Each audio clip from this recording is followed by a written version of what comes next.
कन्हान शहरातील नागपूर जबलपूर मार्गावर टेकाटी शिवारामध्ये उपविभागीय पोलीस अधिकाऱ्यांनी मोठी कारवाई करत अवैध रेती वाहतूक करणारा 12 टाकी टिप्पर ट्रक जप्त केला। या कारवाईमध्ये 50,27,000 रुपयांचा मुद्देमाल जप्त करण्यात आला असून एका आरोपीला देखील अटक करण्यात आली। मंगळवारी संध्याकाळी 6:30 वाजता उपविभागीय पोलीस अधिकारी डॉक्टर संतोष गायकवाड आपल्या स्टाफसह कन्हान परिसरात गस्त घालत असताना टेकाटी शिवारामध्ये मनसरवरून नागपूरकडे येणारा एक संशयित 12 चाकी टाटा टिप्पर MH40CW 1717 दिसले।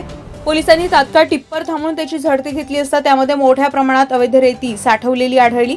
चालकाला रेती वाहतुकीचा कोणतेही अधिकृत परवाने किंवा रॉयल्टी नसल्याचं स्पष्ट झाल्यानंतर पोलिसांनी त्याला ताब्यात घेतलं। चालकाने ट्रक मालकाची माहिती विचारली असता त्यानं कोणतेही समाधानकारक उत्तर न देता माहिती नसल्याचं सांगितले। त्यामुळे पोलिसांनी चालक शादाब ख्यात पठाण राहणार वार्ड क्रमांक 4 जुने पोलीस स्टेशन समोर देवलापार याला ताब्यात घेतलाय।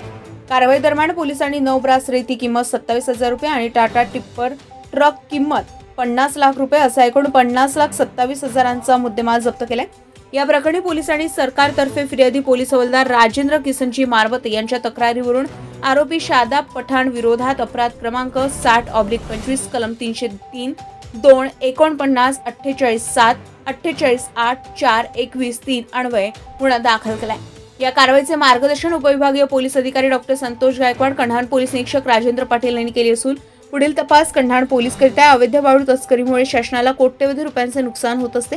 उपविभागीय पोलीस अधिकाऱ्यांची ही मोठी कारवाई अवैध रेती माफियांना जबर धक्का असून पुढील काळात अशा कारवाया आणखी वाढण्याची शक्यता आहे। गजामाशी 24 न्यूज करिता ऋषभ बावणकर, कन्हान, नागपूर।